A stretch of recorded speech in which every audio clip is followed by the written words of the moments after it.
Welcome to Fashion, Faith, and Flair, and today's faith message is Christians, wake up! Food addiction is a disease, and there is no shame in it. As far back as I can remember, I have always had issues surrounding food that were not considered normal.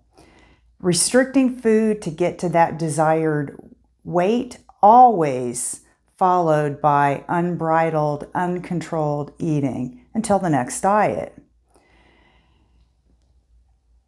It was a cycle of abuse to my body. And as a Christian, I do believe that our bodies are the temple of Christ. There came a point in my life when I stopped restricting my food and I ate whatever I wanted. And this went on for 10 years until I had a health scare. And it forced me to stop living in denial and face up to how I was living life. My highest recorded weight was 302 pounds, but a health professional saw a picture of me from 2009 and said I probably got to be over 340 pounds. Did I have inner beauty in a 340 pound body, if that health professional was correct? Because the living God had taken residence in my heart back in 1983, and definitely His Spirit was alive in me. The problem was I was deep into my food addiction, and I was medicating myself with food. It really was hard to see my inner beauty because my spirit was so self-absorbed and I was withdrawn from Christ as well as others. My life was about materialism, success at my career, and my relationship with God was distant. I treated Him like Santa Claus, praying only to Him when I wanted something.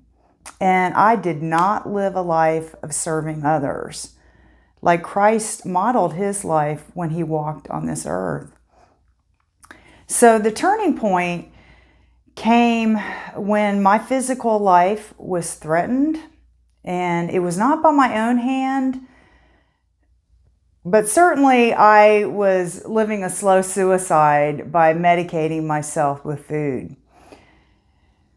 I felt His strong presence as I prayed to Him to send in His angels to protect myself and others. And it's an experience that was, and I'm going to get emotional here, it's an experience that I will never forget, because that day God answered my prayer, and it taught me that He hears our prayers. He is our protector to those who call upon Him. So if you ever have any doubts that He doesn't hear you, He hears you. And I know that that day I had a purpose on life, and it was not to live the way I was living, because He gave me a second chance. So I had to live differently. And it was a turning point because I knew that my life mattered and that I needed to restore my life with Him. I felt like the prodigal daughter returning home to Him. He was there with open arms and wanting to restore our once close relationship. His grace and love was felt deep in my heart. And at that point in life, I started going back to my church community that I had been absent from for 9 years. And I went back to my 12-step recovery group for people who have issues with food. I had to humble myself. I needed help, and I needed people, and I needed to listen to God and do His will, not my own. Because certainly my will had not worked for many, many years. And so I was willing to go to any lengths to restore my sanity, as well as doing what His will was for my life so that it would have meaning.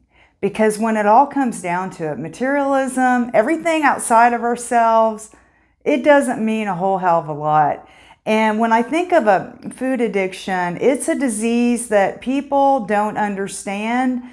I can only speak from my personal experience, and I know what it's like to live in denial. Certainly, I realized I was walking around in a 300 plus body and that I had problems moving, but I was deep into that disease. And, thank God He restored my life, and I live differently today. Today does not look the same that it did years ago.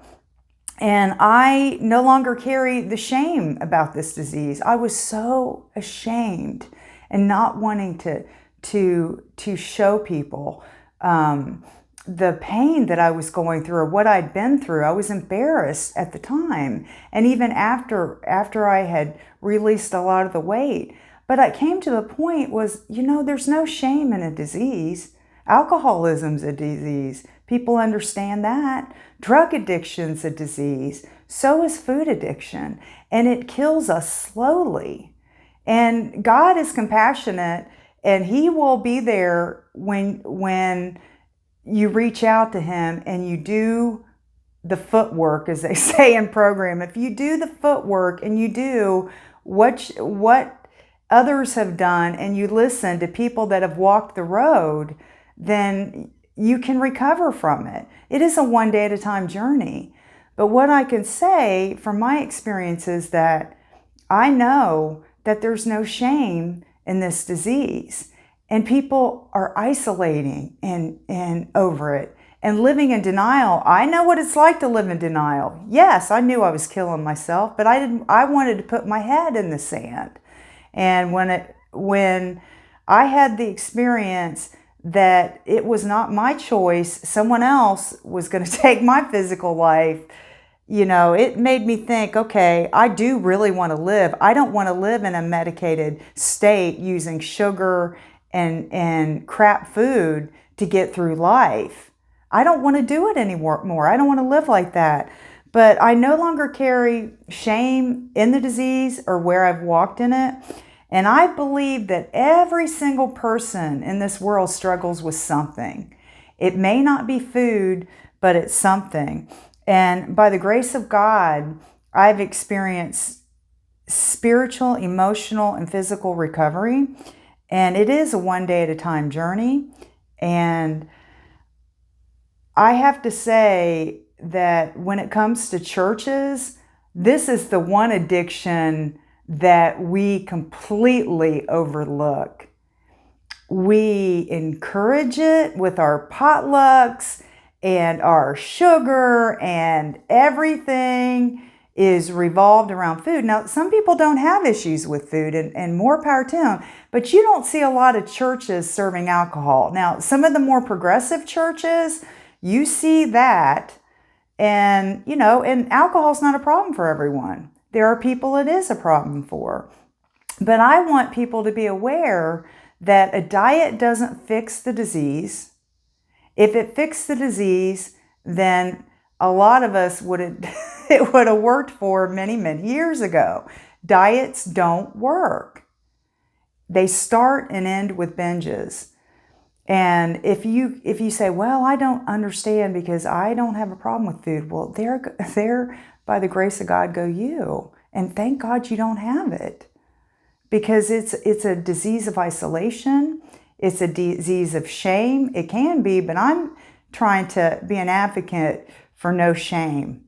Our vulnerabilities that we have, it shouldn't be something that people look down upon people about or say that, well, you should have more willpower. You wouldn't say that to a drug addict. You wouldn't say that to an alcoholic. So why would you say that to someone who has issues with food? Why? So anyway, I want to end it on a positive note. The main thing I want to to express is that there is beauty in ashes. And I thank God, I thank God, I'll say it again, I thank God that my life has been restored and that I've been given a second chance at life. And I don't want to squander it. I want to live positively and able to be of service to others and not be back in that place of isolation and self-absorption. So if you like this video, please like it. And if you haven't already subscribed, I'd really appreciate it if you would. I'm trying to get to 100 subscribers. I'm getting there slowly but surely. So I hope you have a blessed day. Until next time.